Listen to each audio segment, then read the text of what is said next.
Hello, this is Alessandrina from Dexter and Alessandrina.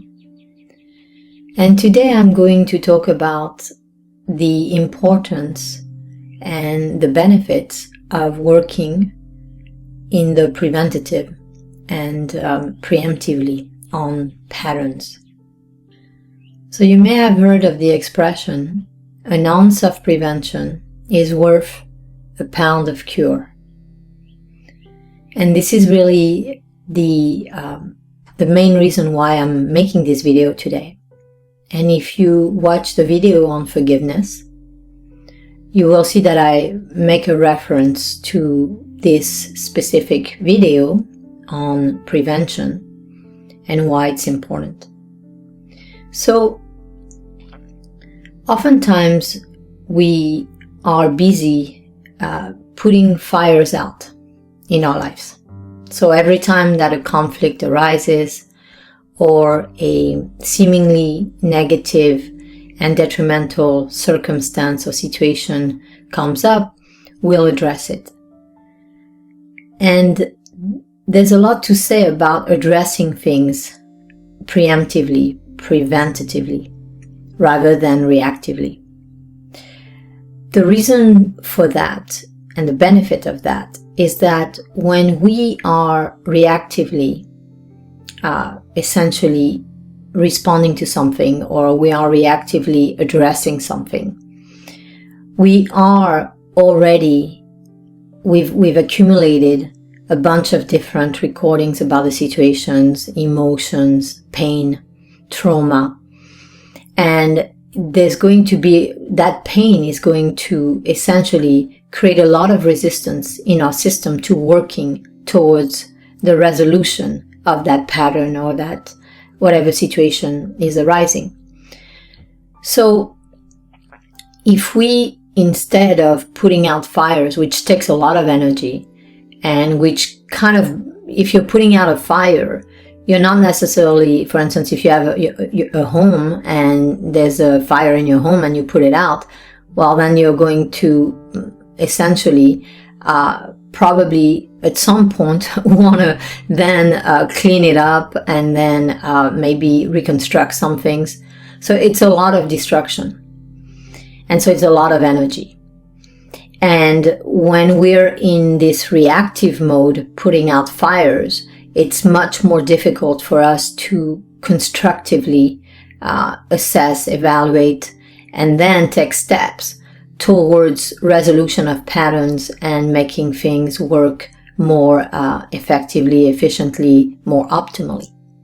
So whether that's in your relationships, in your health, in your money situation, in your career situation, if you wait until something breaks, if you wait until something is on fire to fix it, there's going to be a greater cost to doing that, and it's going to not only require a lot of energy, time, and resources, it's also going to be emotionally draining and potentially challenging, and it can have implications on other areas of your life where you wouldn't be able to stay in balance or to continue to put as much attention in those areas of your life because of putting out the fire and how much energy and resources and time and attention are required to put out a fire. So what does it mean essentially to work preemptively in the preventative? Well, what that means is that if you look at your life and you see how things are unfolding in your life, in any area of your life, you can even make an evaluation. For instance, you can say, well, in my career, in my finances, in my relationships, in my health, in my spiritual life, in my meditations, you can kind of like compartmentalize all areas of your life or dimensions of yourself. And you say, well, I feel good in these areas, and in these other areas, I feel like I could make more progress, or I could refine, or I could somehow change things in a way that I'll get greater results and I'll have more of what I want or what is in alignment, what I perceive to be in alignment for me. So when you make this assessment, then you kind of have now something to work with. You kind of know which areas you can focus on. And that's very helpful. And then once you've done that assessment, you assess, more or less where you are in each area. And then you prioritize the areas that are important to you, where you want to spend time, energy, resources, so that you can experience change. And prioritization, maybe I'll make a video on that. It has a lot to do with essentially what's meaningful to you, what's going to add value to you, be it more peace, more love, more joy, more equanimity, or anything that is meaningful to you. You're the one who gets to define that. If you go by societal standards or measures, or what your parents or what family or friends expect, you might not get actually the results that you really want, because the fulfillment and the measuring what is important to you is really a function of you and what works for you. And there's many different factors that influence why it's meaningful to you. So once you know what's meaningful to you, you prioritize that. And then you kind of go and explore, well, what's not working? So, where could I, maybe refine the process, improve the process? You can even essentially kind of explore and define how you see your different processes in relationship, in your career, in your money situation, in your abundance, in your health, and see where there might be a lack of harmony or a lack of balance. And once you've established that, then you can start to bring change. Now, the challenge with that is that if you're resonating with the problem, if you're resonating with the breakdowns in your processes and the patterns, it's going to be difficult for you to be consciously aware of what's not working. Right? You might have an idea with your analytical mind about why things are the way they are, why relationships are either not working, or your health is the way that it is, or your finances are the way that they are. And ultimately, if you really had the solution, if you really knew what was happening, you would be fixing it, because you would be consciously aware of it and you would address it. So this is all part of what we don't know, the subconscious, the realm of the subconscious. So I recommend that when you make this assessment, you do it during meditation, or that you do it with a professional, whether it's a therapist or a life coach or a healer, or someone who is really capable of understanding the subconscious mind and understanding how the subconscious mind, your subconscious mind, is actually affecting your life, influencing your life results. And then whether it's in meditation, if you have the capacity to do it by yourself in meditation, or with someone, a professional, then based on what you get there, then you would be able to find really resolution, because now you would be in the energy of the solution rather than being in the energy of the problem, in the energy of what's not working, and in the energy of the analytical mind that's trying to fix things, not really understanding that that's not what's not working. And it's really when we identify what is not working at the level of the subconscious, what are our beliefs, our fears, our judgments, our recordings from the past, our painful memories and karmas, what is recorded in our system that is creating the breakdown, that's not allowing for things to flow and to work optimally. So once you do that, now you have a way to address those things. You have a way to realize, my relationship, for instance, is not flowing as smoothly as it could, because in ABC areas, I am not communicating consciously. I'm in fear. I have some beliefs about myself or my partner, or something like that. If you've watched the live video that I created on how to reprogram your subconscious mind, I was talking about a client who wanted to heal, And she had a lot of different beliefs about being all alone, not being supported, and it being too much. And once she became aware of those beliefs and she cleared them, we helped her essentially transcend those beliefs and release them from her system.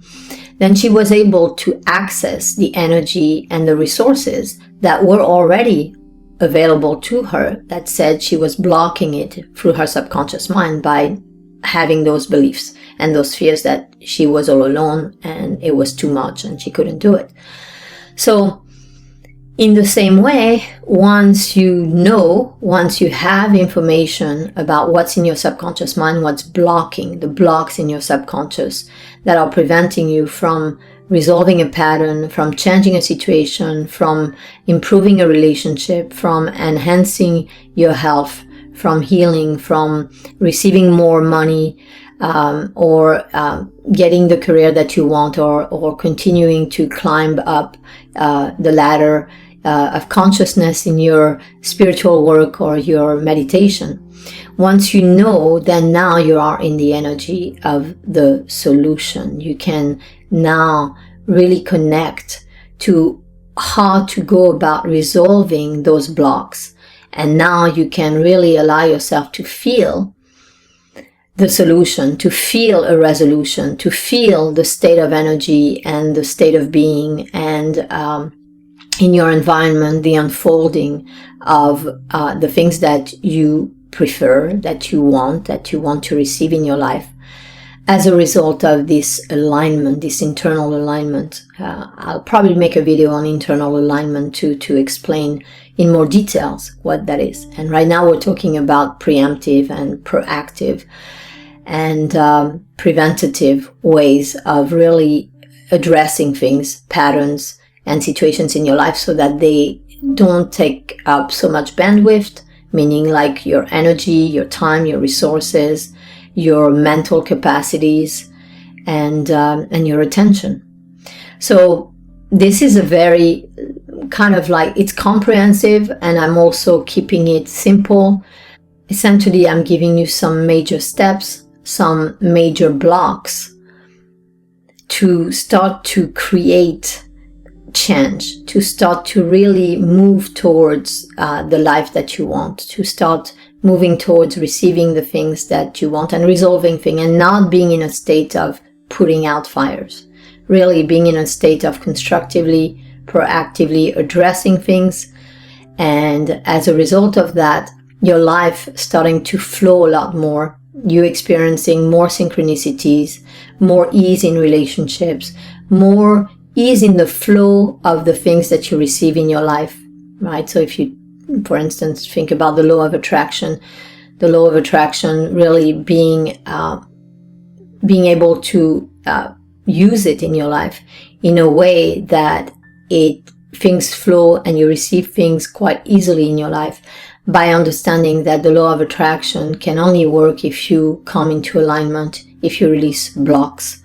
And so releasing the blocks by understanding what they are and proactively and preemptively addressing them and resolving them, now your life is going to be a lot smoother as a result of that. And then you'll be emotionally more able to be present, to be aware, to be conscious, to be really focused on your intentions and goals. Because if you're putting out fires, how much time and energy do you have then to very constructively, patiently, accurately, precisely, comprehensively, essentially work towards your intentions and goals? There's not much energy and much space left for that when you're putting out fires. So I hope this is helpful. Again, this is kind of a foundation, like a high level understanding of the value of doing preemptive work. And you can use, we have a lot of different meditations and videos on our website and on our YouTube channel that can help you clear and release, using different methodologies, blocks essentially in your subconscious. If you are interested in kind of mapping what's in your subconscious in terms of blocks, in terms of things that are preventing you from achieving the things that you want to achieve, your intentions and your goals. And if there are, let's say, repeating patterns in your life, repeating situations, repeating relationships that come up, or something, a situation that's not changing the way that you want it to change, the solution, right, is going to be in your subconscious, meaning that the block is going to be there, and understanding that is very important. And if you want help with that, Dexter and I, we help people really to map their subconscious, to understand in whatever area they choose, what's going on, what's blocking them, what is limiting their experience of this situation or their life or themselves, and then how to clear it, and then how to have a different experience. So please schedule a session if that's something that is meaningful to you and that you want to work on. You can also join our weekly development programs. We have workshops every week and live Q&As. And there, if you subscribe to this program, then you have access to these different tools, these different workshops and Q&As where you can ask questions. And there's a lot of resources and essentially facilitation that occurs in a group setting during these workshops and live Q&As. I hope this is helpful.